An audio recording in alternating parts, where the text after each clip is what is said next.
Davud Axundov 1942-ci ildən layihəçi memar kimi əmək fəaliyyətinə başlayıb. O Bakı, Sumqayıt, Ağdam, Mingəçevir və digər şəhərlərdə bir sıra yaşayış binalarının müəllifi olub. Lakin görkəmli memar təkcə ölkəmizdə deyil, həm də Krasnovodsk, Mahaçqala, Həştərxan kimi şəhərlərdə 100-dən artıq bina tikib.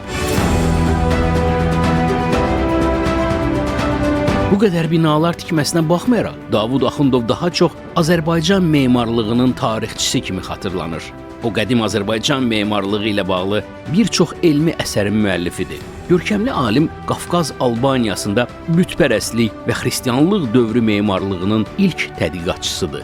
Onun Qədim və Orta əsrlər Azərbaycan memarlığı adlı əsərində Qafqaz Albaniyası dövründə memarlığın inkişaf mərhələləri araşdırılıb. Davud Axundovun adı çəkiləndə ən çox yada düşən isə Qız qalası ilə bağlı apardığı araşdırmalardır. Davud Axundova qədər alim və tədqiqatçılar elə hesab edirdilər ki, Qız qalası müdafiə və gözətçi funksiyasını yerinə yetirib. Lakin professor Davud Axundovun başqa nəzəriyyəsi vardı. Belə ki, onun nəzəriyyəsinə görə qala əslində Zərdüştlük məbədi və qədim rəsədxanadır. Alim öz nəzəriyyəsini belə izah edirdi ki, əgər qala müdafiə funksiyasını yerinə yetirirdisə, o zaman onun pəncərələri dörd tərəfə də açılmalı idi. Qız qalasının pəncərələri isə yalnız bir tərəfə yönəlib, üstəlik aşağıya yönəlmək əvəzinə yuxarıya baxırlar.